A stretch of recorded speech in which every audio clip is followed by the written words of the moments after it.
स्वागत है दोस्तों आप सभी का अपने YouTube channel just smart knowledge में। और दोस्तों आज की इस वीडियो में हम क्लास 11 का जो सब्जेक्ट है हिस्ट्री, उसी का चैप्टर सेकंड लेखन कला और शहरी जीवन, इसका पार्ट 2 लेकर आए हैं। पार्ट 1 ऑलरेडी अपलोडेड है, ठीक है। अगर आपने वो नहीं देखा है तो देख लीजिएगा। ये जो प्लेलिस्ट है पॉलिटिकल साइंस और हिस्ट्री का, वो मैं आपको डिस्क्रिप्शन में प्रोवाइड करा दूंगा, आप वहाँ से देख सकते हैं, ठीक है। तो आज की इस वीडियो में हम इस चैप्टर को पूरी तरीके से ख़त्म कर देंगे और इस चैप्टर में हम 3 टॉपिक कवर करेंगे। मतलब जो हमारे 3 टॉपिक बचे हुए थे वो कवर करेंगे। और वो कौन से 3 टॉपिक अभी मैं आपको बताता हूँ। ये हैं, देखिए। पहला टॉपिक है मेसोपोटामिया की भाषा की विशेषताएं। कौन सा टॉपिक है पहला? मेसोपोटामिया की भाषा की विशेषताएं। फिर दूसरा है मेसोपोटामिया मंदिर और राजा। तीसरा है मेसोपोटामिया की मुद्रा की विशेषताएं, ठीक है। ये 3 टॉपिक हम कवर करेंगे। और मेसोपोटामिया की भौगोलिक स्थिति और शहरों की विशेषताएं ये ऑलरेडी हम कर चुके हैं। तो अगर अभी तक आपने हमारे चैनल को सब्सक्राइब नहीं किया तो कर लीजिएगा, क्योंकि आपको ऐसे इंपॉर्टेंट वीडियोस और भी हमारे चैनल पर मिलने वाले हैं, ठीक है। तो चलिए आज का जो हमारा पहला टॉपिक है उसे शुरू करते हैं। पहला टॉपिक है मेसोपोटामिया भाषा की विशेषताएं। तो इस टॉपिक में कुछ सब टॉपिक्स हैं, जो कि है पहला मेसोपोटामिया की भाषा के बारे में, लेखन कला का विकास के बारे में है, लेखन प्रणाली की विशेषताओं के बारे में और कालगणना के बारे में। तो ये 4 टॉपिक, मतलब 4 सब हेडिंग सब टॉपिक्स हैं जो मेसोपोटामिया की भाषा के बारे में वो कवर करेंगे। पहला है मेसोपोटामिया की भाषा। तो ये पहला पॉइंट है। इस सभ्यता में सबसे पहले सुमेरियन भाषा है, यानी कि जब शुरू शुरू में मेसोपोटामिया सभ्यता अस्तित्व में आई उस समय यहाँ पर सुमेरियन भाषा बोली जाती थी। लेकिन धीरे धीरे वहाँ के लोगों का जो दिलचस्पी थी वो अक्कदी भाषा में आई, तो ज़्यादातर लोग कौन सी भाषा बोलने लगे? अक्कदी भाषा। लेकिन अक्कदी भाषा के अलावा भी बाद में धीरे धीरे यहाँ पर अरामाइक भाषा बोली जाने लगी। ये अरामाइक भाषा कब बोली जाने लगी थी? 1400 ईसा पूर्व। 1400 ईसा पूर्व से धीरे धीरे अरामाइक भाषा का प्रवेश हुआ था, ठीक है। और ये जो अरामाइक भाषा है यह हिब्रू भाषा से मिलती जुलती थी, जो कि 1000 ईसा पूर्व के बाद व्यापक रूप से बोली जाने लगी थी और आज भी इराक के कुछ भागों में बोली जाती है, ठीक है। मतलब कि मेसोपोटामिया सभ्यता जो है उसे आज हम, मेसोपोटामिया जो शहर है उसे आज हम इराक के नाम से जानते हैं। और इराक में आज भी ऐसे कई क्षेत्र हैं, कई भाग हैं जहाँ पर अरामाइक और हिब्रू भाषा बोली जाती है, ठीक है। तो मेसोपोटामिया की भाषा के बारे में आपको ये बातें पता चली, ठीक है। अब चलते हैं दूसरे पॉइंट में। अब हमारा दूसरा पॉइंट है लेखन कला का विकास। तो लेखन कला का विकास, ये दूसरा पॉइंट हमारा। यहाँ पे लेखन कला का विकास कैसे हुआ वो देखिए। मेसोपोटामिया में जो पहली पट्टिकाएँ, अभी देखिए पट्टिकाएँ क्या होती थी, ये पट्टिकाएँ मिट्टी की बनी हुआ करती थी, ठीक है। तो ये पट्टिकाएँ पाई गई हैं, वे लगभग 3200 ईसा पूर्व की हैं। इन पर सरकंडे की एक, मतलब पेन टाइप में होता था, मतलब अभी का पेन नहीं, ये उस समय का पेन हुआ करता था, लकड़ी का बना होता था, ठीक है। सरकंडे की तीखी नोक से कीलाकार लिपि द्वारा लिखा जाता था। लिपि कौन सी थी वहाँ की? कीलाकार लिपि। और इन पट्टिकाओं को पहले धूप में सुखा लिया जाता था, उसके बाद इनमें चित्र और चिन्ह संख्याएं होती थी, ठीक है। तो लेखन कला का विकास के बारे में आपको ये बातें पता चली। अब जो हमारा तीसरा टॉपिक, बेसिकली यहाँ पे पॉइंट 4 लिख दिया लेकिन टॉपिक है तीसरा। तो दोस्तों अगला टॉपिक है हमारा लेखन प्रणाली की विशेषताएं। बेसिकली यहाँ पे पॉइंट नंबर 4 है लेकिन ये पॉइंट नंबर 3 है, ठीक है। तो लेखन प्रणाली की विशेषताएं, इसके बारे में क्या जानते हैं? देखिए सबसे पहला पॉइंट ये है कि आपको पता है जब कोई भाषा होती है, कोई लेखन प्रणाली होती है, हमें उसकी आवश्यकता क्यों पड़ती है? तो मेसोपोटामिया में जब लोगों को समाज में लेन देन, यानी कि पैसे लेन देन का स्थायी हिसाब रखने की ज़रूरत पड़ी, तब लेखन कला का विकास हुआ। इसमें भाषा विशेष की ध्वनियों को एक दृश्य रूप देना होता था। अर्थात मतलब कि इसमें क्या होता था, भाषा विशेष की ध्वनियों को, यानी कि वहाँ पर जो हम बोलते थे, जो लोग बोला करते थे, उसे एक रूप देना था। तो रूप देने के लिए हमें स्थायी, मतलब हमें इस लेखन प्रणाली की विशेषता पड़ी, ठीक है। ध्वनि के लिए कीलाकार या कीलाकार चिन्ह का प्रयोग किया जाता था। वह एक अकेला व्यंजन या स्वर नहीं होता था। अर्थात ध्वनि के लिए कीलाक्षर, यानी कि कील अक्षर, कीलाक्षर या कीलाकार चिन्ह या तो मान लीजिए ये चिन्ह हो गया, या तो इस तरह से अक्षर हो गया। तो वो अक्षर किसी भी प्रकार के हो सकते थे जो कि अभी तक पता नहीं है, ठीक है। तो उनका प्रयोग किया जाता था। वह एक अकेला व्यंजन नहीं था, ना ही वह स्वर था, वो अलग ही हुआ करते थे। वो उनकी जो लिपि है वो अलग ही हुआ करती थी, ठीक है। तो ये अभी लिपि क्या है अभी मैं आपको बताऊंगा कैसी होती थी। अलग अलग ध्वनियों के लिए अलग अलग चिन्ह होते थे, जिसके कारण लिपिक को सेकंडों चिन्ह सीखने पड़ते थे। मतलब सॉरी, सेकंड नहीं, सैकड़ों, हजारों, ठीक है। तो अलग अलग ध्वनियों के लिए, एक ध्वनि के लिए मान लीजिए आप बोलते हैं ओम, तो इस ध्वनि के लिए अलग चिन्ह है। आप बोलते हैं हा, तो इसके लिए अलग ध्वनि मतलब चिन्ह है। तो अलग अलग ध्वनि के लिए अलग अलग चिन्ह हुआ करता था, जिसके कारण जो लिपिक होता था, यानी कि जो लिपि लिखने वाला होता था, उसको सैकड़ों हजारों चिन्ह सीखने पड़ते थे, ठीक है। सूखने से पहले इन्हें गीली पट्टी पर लिखना होता था, यानी कि जो पट्टिकाएं हुआ करती थी, सूखने से पहले उन पर इन चिन्हों को लिखना होता था, ठीक है। सूखने के बाद इन पर नहीं लिखा जा सकता था, और लिखने के लिए एक कुशल व्यक्ति की आवश्यकता होती थी, ठीक है। और 2600 ईसा पूर्व वर्ण कीलाकार हो गए, यानी कि जो वर्ण थे वो कीलाकार हो गए। और अब लेखन कला का उपयोग शब्दकोश बनाने के लिए, यानी कि भाषा बनाने के लिए, शब्दों को बनाने के लिए, राजाओं के कार्यों एवं कानूनों के साथ ही भूमि के हस्तांतरण रखने के लिए भी उपयोग किया जाने लगा। अर्थात 2600 ईसा पूर्व के बाद जो वर्ण थे वो कीलाकार हो गए। कीलाकार अर्थात वो मतलब एक भाषा के तौर पे उपयोग किए जाने लगे, ठीक है। तो ये शब्दकोश बनाने के लिए, राजाओं के कार्यों के लिए, उनके कानूनों के लिए, भूमि के हस्तांतरण रखने के लिए इनका उपयोग किया जाने लगा। अब ये कीलाकार क्या है? तो कीलाकार यानी कि क्यूनिफॉर्म, यह लातिनी भाषा क्यूनिसियस जिसका अर्थ है छोटी और फॉर्म जिसका अर्थ है आकार से मिलकर बना है, यानी कि छोटा आकार, ठीक है। तो कीलाकार का मतलब क्या हो गया? छोटा आकार, ठीक है। तो ये पॉइंट्स जो है वो मैं आपको सभी दोबारा दिखा देता हूँ। ये है लेखन प्रणाली की विशेषताएं, पॉइंट थर्ड, ठीक है। समाज में लेन देन की जरूरत पड़ी तो उस समय हमें लेखन प्रणाली की आवश्यकता पड़ी, ठीक है। तो ध्वनि के लिए कीलाक्षर या कीलाकार चिन्ह का प्रयोग किया जाता था। जो लिपिक हुआ करता था उससे सैकड़ों चिन्ह सीखने पड़ते थे, और जो पट्टिकाएँ हुआ करती थी उन पर सूखने से पहले लिखना पड़ता था, क्योंकि अगर एक बार सूख गए तो उन पर नहीं लिखा जा सकता था, और लिखने के लिए कुशल व्यक्ति की आवश्यकता होती थी, ठीक है। और जब ये भाषा के तौर पे बनने लगी तो राजाओं के काम कानूनों, भूमि के हस्तांतरण आदि रखने के लिए इसका उपयोग किया जाने लगा। फिर किलाकार है, तो किलाकार का मतलब है छोटा आकार। अब काल गणना, ये पॉइंट नंबर 4 है, बेसिकली 5 लिखा है। तो काल गणना के बारे में क्या जानेंगे, चलिए जानते हैं। तो काल गणना के बारे में देखिए, पॉइंट फर्स्ट, काल गणना और गणित की विद्वत्तापूर्ण परंपरा दुनिया को मेसोपोटामिया की सबसे बड़ी देन है। अर्थात मेसोपोटामिया की दुनिया को सबसे बड़ी देन है क्या? काल गणना और गणित की विद्वत्तापूर्ण परंपरा। 1800 ईसा पूर्व के आसपास पट्टिकाएं मिली हैं जिनसे यह पता चलता है कि इस सभ्यता के लोग गुणा, भाग, वर्गमूल, चक्रवृद्धि, ब्याज आदि से परिचित थे। अर्थात 1800 ईसा पूर्व के आसपास जो पट्टिकाएं मिली हैं उससे हमें यह पता चलता है कि इस सभ्यता के लोग गुणा, भाग, वर्गमूल, चक्रवृद्धि, ब्याज आदि से परिचित थे, ठीक है।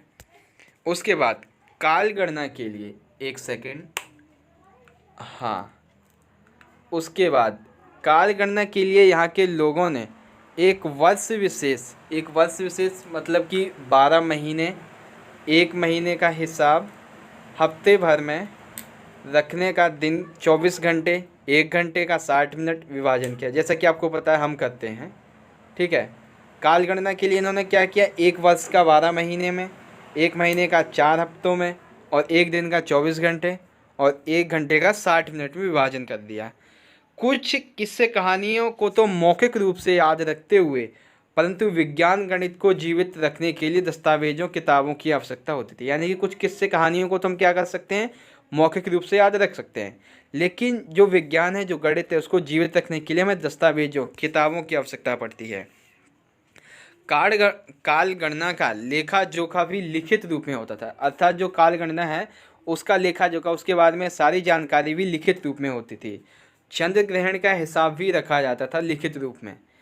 विद्यार्थीगण पुरानी पट्टिकाओं को पढ़ते थे। कुछ छात्रों को इतना संपन्न बनाया जाता था कि बौद्धिक उपलब्धियों को संवार कर अगली पीढ़ी को प्रदान करें। अर्थात मतलब जो विद्यार्थी हुआ करते थे उन्हें पुरानी पट्टिकाओं के माध्यम से पढ़ाया जाता था, और कुछ छात्रों को इस मतलब जो राजा के छात्र हुआ करते थे, मतलब जो अभिजात वर्ग के छात्र हुआ करते थे, उनको बौद्धिक उपलब्धियों को और भी बढ़ाया जाता ताकि ये अपनी आने वाली पीढ़ी को सिखा सकें। ठीक है, यह सब लेखन कला की ही देन है जिससे हम मेसोपोटामिया की उपलब्धियां जान पाए हैं। तो मेसोपोटामिया की उपलब्धियों के बारे में कालगणना एक महत्वपूर्ण योगदान निभाती है। ठीक है, तो कालगणना के बारे में आपको क्या पता चला कि कालगणना जो है वो मेसोपोटामिया की देन है। यहाँ के लोग गुणा, भाग, वर्गमूल, चक्रवृद्धि, ब्याज आदि से परिचित थे। कालगणना के लिए यहाँ के लोगों ने एक वर्ष को 12 महीनों में और एक महीने को 4 हफ्तों में और एक दिन को 24 घंटे में और एक घंटे को 60 मिनट में विभाजित किया था। और किस्से कहानियों को तो हम मौखिक रूप से याद रख सकते हैं, लेकिन गणित और विज्ञान को जीवित रखने के लिए दस्तावेज किताबों की आवश्यकता पड़ती है। ठीक है, चंद्र ग्रहण का हिसाब रखा जाता है, पुरानी पट्टिकाओं को पढ़ाया जाता था, और मेसोपोटामिया की उपलब्धियों के बारे में लेखन प्रणाली जो है वो बहुत उपलब्धि है। तो मेसोपोटामिया की भाषा के बारे में आपको सारी बातें पता चली। अब चलते हैं मेसोपोटामिया में मंदिर और राजा। तो मेसोपोटामिया में सबसे पहले हम मंदिरों के बारे में बात करते हैं। तो मंदिरों के बारे में पहला पॉइंट है मंदिर। मेसोपोटामिया के कुछ प्रारंभिक मंदिर साधारण घरों की तरह थे। अंतर केवल मंदिर की बाहरी दीवारों के कारण था, जो कुछ खास अंतराल के बाद भीतर और बाहर की ओर मुड़ी होती थी। अर्थात उस समय जो मतलब कुछ जो प्रारंभिक मंदिर थे वो एकदम घरों की तरह हुआ करते थे, कोई खास फर्क नहीं था। लेकिन अगर कहीं फ़र्क था वो बस इतना था कि जो मंदिर के भीतर की जो दीवार थी और बाहर की जो दीवार थी वो थोड़ी सी मुड़ी हुई थी ताकि ये घरों से अलग दिखे। ठीक है, और एक सेकेंड, और यानी कि चंद्र एवं इन्नान यानी प्रेम एवं युद्ध की देवी यहाँ की प्रमुख देवी देवता थे। ये कच्ची ईंटों का बना हुआ था। अर्थात यहाँ के जो प्रमुख देवी देवता थे वो चंद्रदेव थे और प्रेम एवं युद्ध की देवी इत्राना थी। ठीक है, यहाँ के प्रमुख देवी और देवता थे, और ये मंदिर जो है वो कच्ची ईंटों का बना हुआ होता था। मंदिरों में विभिन्न प्रकार के देवी देवताओं के निवास स्थान थे। यानी कि जो मंदिर हुआ करते तो वहाँ पर विभिन्न प्रकार के देवी देवताओं के निवास स्थान को बनाया जाता, जैसे और जो चंद्र देवता थे, और ये नाम मुझे पढ़ने में नहीं आ रहा है, इतनाना जो प्रेम व युद्ध की देवी थी। ठीक है, ये मंदिर ईंटों से बनाए जाते थे और समय के साथ बड़े होते गए क्योंकि उनके खुले आंगनों के चारों ओर कई कमरे बने होते थे। यानी कि ये मंदिर जो है वो ईंटों से बनते थे और समय के साथ ये बहुत बड़े हो जाते थे। मतलब इनमें कार्य चलता रहता था धीरे धीरे, तो और ये और भी बड़े बनाए जाते थे क्योंकि उनके खुले आंगनों के चारों ओर कई कमरे बने होते थे। ठीक है, कुछ प्रारंभिक मंदिर जो वो साधारण घरों से अलग किस्म के नहीं होते थे क्योंकि मंदिर भी किसी देवता का घर ही होता था। मंदिरों की बाहरी दीवारें कुछ खास अंतरालों के बाद भीतर की ओर मुड़ी होती थी। यह मंदिरों की विशेषता थी। ठीक है, तो ये लास्ट वाला पॉइंट जो है वो कुछ ज़्यादा खास नहीं है। जो खास पॉइंट है वो मैंने आपको बता दिए हैं। वो क्या है, मतलब जो प्रारंभिक मंदिर थे वो घरों की तरह हुआ करते थे। बस अंतर इतना था कि जो मंदिर की दीवारें वो बाहर और भीतर की तरफ मुड़ी होती थी। और यानी कि चंद्र एवं इत्राना यानी कि युद्ध की देवी प्रमुख देवी देवता थे। मंदिरों में विभिन्न प्रकार के देवी देवताओं के निवास स्थान हुआ करते थे। ठीक है, ये मंदिर ये मंदिर ईंटों से बनाए जाते थे और समय के साथ बड़े होते थे क्योंकि इनमें निर्माण कार्य चलता रहता था और इनके खुले आंगनों के कारण चारों ओर कई प्रकार के कमरे बने होते थे। ठीक है, और मंदिरों का जो मुड़ी हुई दीवारें थी, ये मंदिर की विशेषता थी।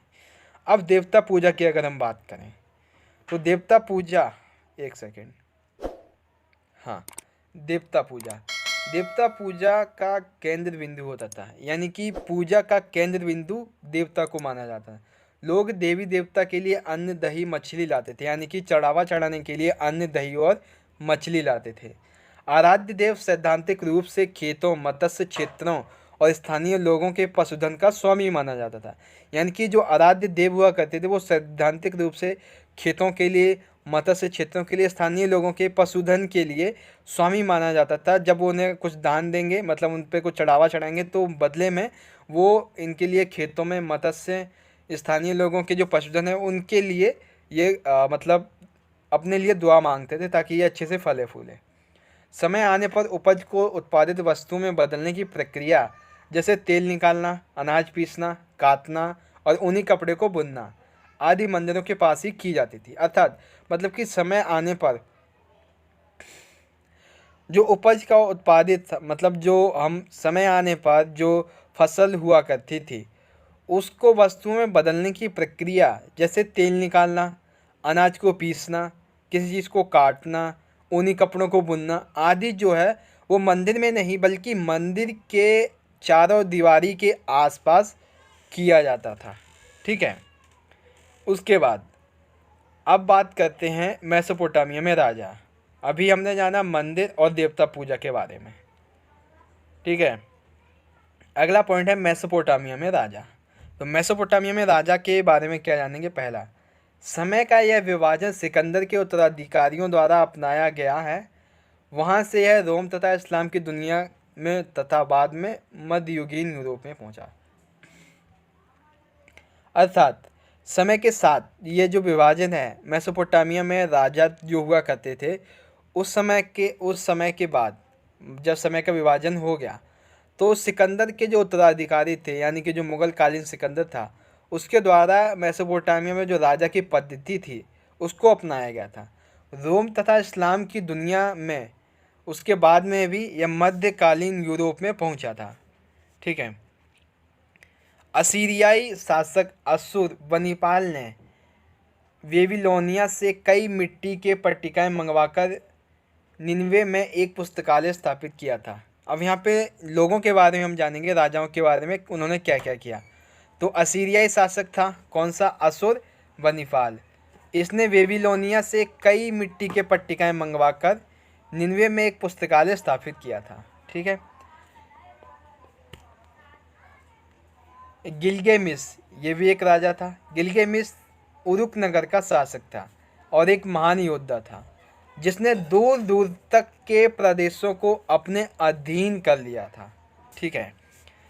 उसके बाद है नोवोपोलासर। नोवोपोलासर इसने 625 ईसा पूर्व में बेबीलोनिया को असीरियाई आधिपत्य से मुक्त कराया था। अब देखिए ये जो शासक था नोवोपोलासर, इसने 625 ईसा पूर्व में ये जो बेबीलोनिया था इसको असीरियाई आधिपत्य से मुक्त कराया था और 331 ईसा पूर्व में सिकंदर से पराजित होने तक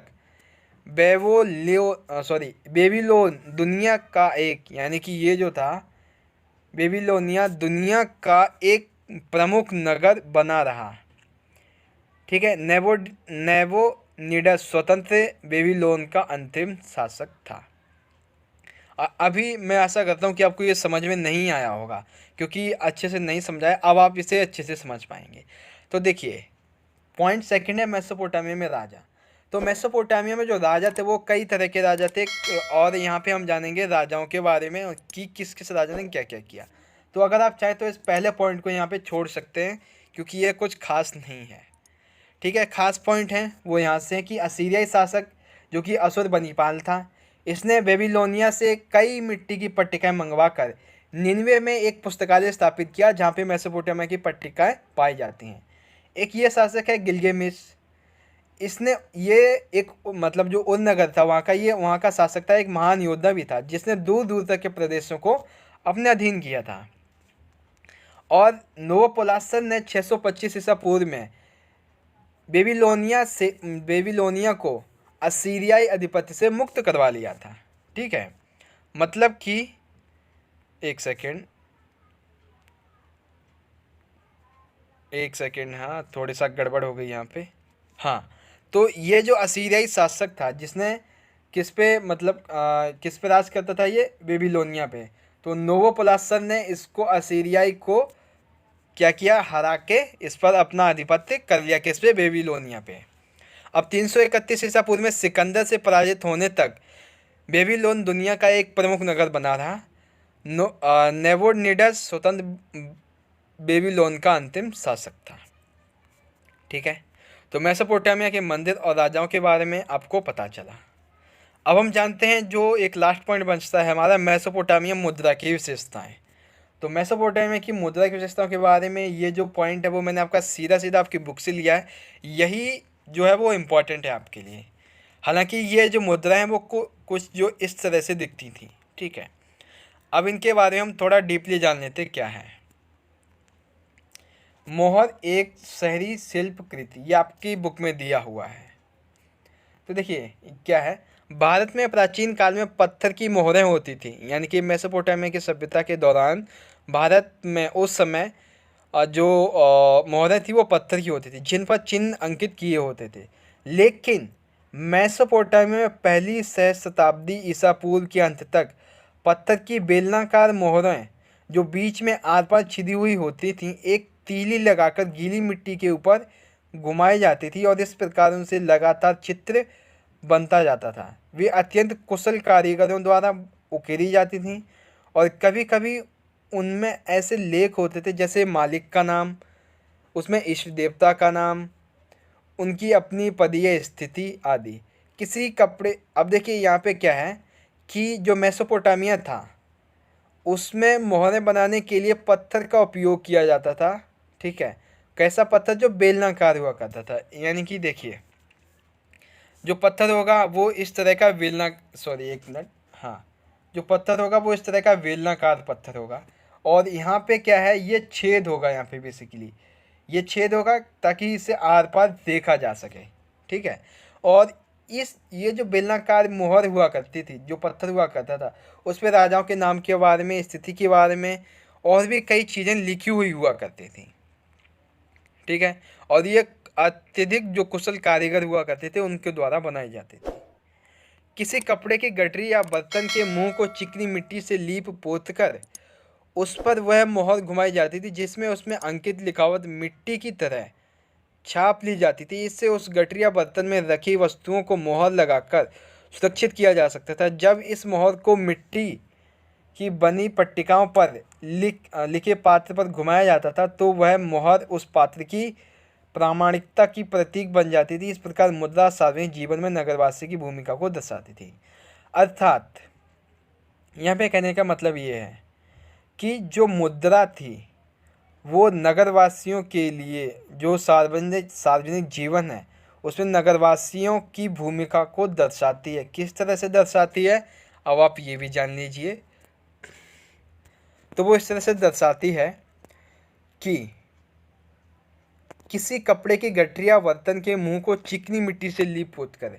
यानी मान लीजिए कोई बर्तन है, अब इस बर्तन को चिकनी मिट्टी से लीप पोत कर, यानी कि ऐसे इससे लीप पोत दिया हमने।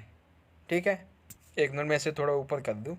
हाँ, मान लीजिए एक बर्तन है, इसको चिकनी मिट्टी से हमने इस तरह से लीप पोत दिया पूरी तरीके से। ठीक है, अब वह मोहर घुमाई जाती है, जो मोहर है हमारी बेलनाकार, वो इसके ऊपर घुमाई जाती थी जिससे उसमें अंकित लिखावट मिट्टी की सतह पर छप जाती थी। जब इसके ऊपर जब आएगी तो जो मोहर थी वो इसके ऊपर क्या हो जाती, छप जाती थी, जो लिखावट थी। ठीक है, उसके बाद इसे सुरक्षित स्थान पर रखा जाता था और जब यह सूख जाता था तो इसके बाद यह जो लोगों के बीच में बांट दिया जाता था। मतलब लोगों के बीच में जब यह जाता था तो ये एक तरह से मुद्रा बन जाती थी और ये मुद्रा जो है सार्वजनिक रूप से नगरवासी की भूमिका को दर्शाती थी। और ये दिखने में कैसी होती थी, कुछ इस तरह से आप देख सकते हैं कि ये बेलनाकार है, सॉरी मतलब आयताकार है, लेकिन बेसिकली ये दिखने में आयताकार है लेकिन ये बेलनाकार है। अब ये देखिए ये भी आपकी बेलनाकार है। ठीक है, तो इस तरह से मुद्रा के बारे में आपको ये बातें पता चली। ठीक है, तो सभी जो पॉइंट हैं एक बार मैं आपको सभी पॉइंट यानी कि जो एंड से हैं वो दोबारा से दिखा देता हूँ। ठीक है, तो सबसे पहला पॉइंट है हमारा मेसोपोटामिया के अर्थ के बारे में। तो अगर आप चाहते हैं कि आपको रोजाना ही ऐसे और भी इम्पोर्टेंट वीडियोस मिलते रहें तो आप हमारे चैनल को अवश्य सब्सक्राइब कर लें, क्योंकि आपको हमारे चैनल पर और भी ऐसे इम्पोर्टेंट वीडियोस मिलने वाले हैं।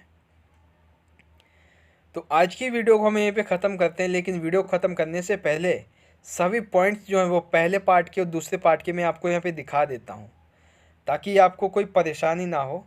अगर आप चाहें तो हमारा जो स्पेशली वीडियो बना हुआ है, ये वाला भी और पिछले वाला भी, उसे भी आप देख सकते हैं। ठीक है, आशा करता हूँ दोस्तों कि आपको मेरे समझाने का जो तरीका है वो समझ में आ रहा होगा और आपको वीडियो भी अच्छी लगी होगी। वीडियो अच्छी लगी तो लाइक करना, शेयर करना, कमेंट करना, और मेरा समझाने का तरीका कैसा है आप मुझे ये भी बता देना, ताकि इससे मैं आने वाली अपनी वीडियोस में सुधार कर सकूं। ठीक है, तो जो पार्ट 1 है उसका यहाँ पे हम ख़त्म हो जाता है। जो अब ये पार्ट 2 है, मेसोपोटामिया भाषा की विशेषताएं। ये 4 पॉइंट थे। पहला पॉइंट था मेसोपोटामिया की भाषा, और ये हमने जाना था उसके बारे में। आप चाहें तो इन सभी चीज़ों का स्क्रीनशॉट भी ले सकते हैं। ठीक है, और बहुत जल्दी ये नोट्स जो है मैं यहाँ पे जो बता रहा हूँ आपको, बहुत जल्दी अपनी वेबसाइट पे अपलोड कर दूँगा, आप वहाँ से इसे परचेज़ कर सकते हैं। ठीक है, अभी मैंने सोचा नहीं है परचेज़ करूँ या फ्री रखूँ, वैसे तो फ्री रखूँगा, आप वहाँ से डाउनलोड कर सकते हैं। अगला पॉइंट है मेसोपोटामिया मंदिर और राजा। ये भी आपको पता है, अभी मैंने आपको बता ही दिया सब कुछ। ठीक है, अगर आपको इस चैप्टर से जुड़ी कोई और भी बात जाननी है तो आप मुझे कमेंट करके बताइए, आपको पूरी की पूरी सारी बातें मैं आपको फिर से बताऊंगा, जो जो आपको समझ में नहीं आया है। ठीक है, उसके बाद मेसोपोटामिया मुद्रा की विशेषताएं। दोस्तों आशा करता हूँ कि आपको आज की ये वीडियो पसंद आई होगी। अगर आपको वीडियो पसंद आई तो लाइक कर देना, इस वीडियो को ज़्यादा से ज़्यादा अपने दोस्तों के साथ जरूर शेयर कर देना, और अगर अभी तक आपने हमारे चैनल को सब्सक्राइब नहीं किया तो कर लीजिए, क्योंकि और भी ऐसे इंपॉर्टेंट वीडियोस आपको मिलने वाले हैं। तो चलिए दोस्तों, मिलेंगे अगली वीडियो में अगले चैप्टर के साथ में। तब तक के लिए आप पढ़ते रहिए, अपना ख्याल रखिए। धन्यवाद। जय हिंद।